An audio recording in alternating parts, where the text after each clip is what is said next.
რამდენად ხშირად ქონია შეგრძნება, რომ ადამიანებთან ურთიერთობა არ გინდა.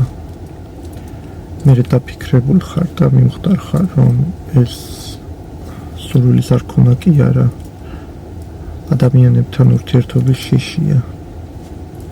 ალბათ გონია, რომ მორცხვი ხარ, ან სოციალური უნარები არ გიწყობს ხელს ამისთვის, მაგრამ ეს უფრო ღრმა შიშია. ეს არის შიში იმისა, მიგვიღებენ თუ არა ადამიანები ისეთად, როგორებიც ვართ. ეს შიში ბავშვობიდან მოდის. ალბათ ყველას გაგახსენდებათ ფრაგმენტები ბავშვობიდან, თუ როგორ დასცინეს შენს აზრს, რომელიც შეიძლება არც ამ სწორი იყო, ან არასწორი, ამას არ აქვს გადამწყვეტი მნიშვნელობა, მაგრამ ფაქტი ერთია, რომ დასცინეს. ასევე მომენტები, როცა პირველად გააცნობიერე, რომ ყველას ვერ მოიწონები ისეთი, როგორიც რეალურად ხარ. იმის ნაცვლად, რომ ეს ტრამვები ჩვენს თავში დავამუშაოთ, განვიხილოთ და მოვაგვაროთ, ჩვენ ვიწყებთ ნიღბების მორგებას ზრდასრულ ასაკში. და ვცდილობთ ისეთები გავხდეთ, როგორიც ყველას მოვეწონებით. ვამბობთ იმას, რაც უნდა ითქვას იმ მომენტში. ვიცინით იმაზე, რაზეც საერთოდ არ გვეცინება.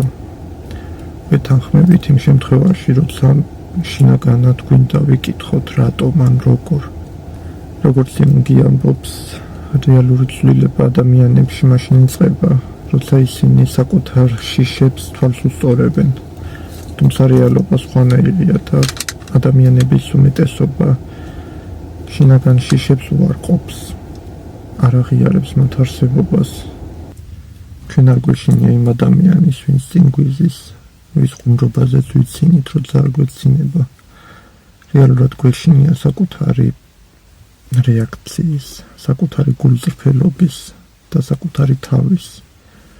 მაგრამ იმ მომენტიდან, როცა საკუთარ შიშებს თვალში შევხედავთ, შეუგრძელადი პროცესები იწყება და ამ ყველაფერს საკუთარი თავის შეცნობა ჰქვია. მარტივად რომ ითქვას, ყველას შეიძლება ვერ და არ მოეწონოთ და ეს სრულიად ნორმალური მოვლენაა. მაგრამ როცა ნიღბის გარეშე იწყებ ცხოვრებას, შენს ირგვლივ მხოლოდ ისეთი ადამიანები რჩებიან, ვინც ნამდვილად გიცნობს. და ეს უკვე აღარ არის მარტოობა. ეს თავისუფლებაა.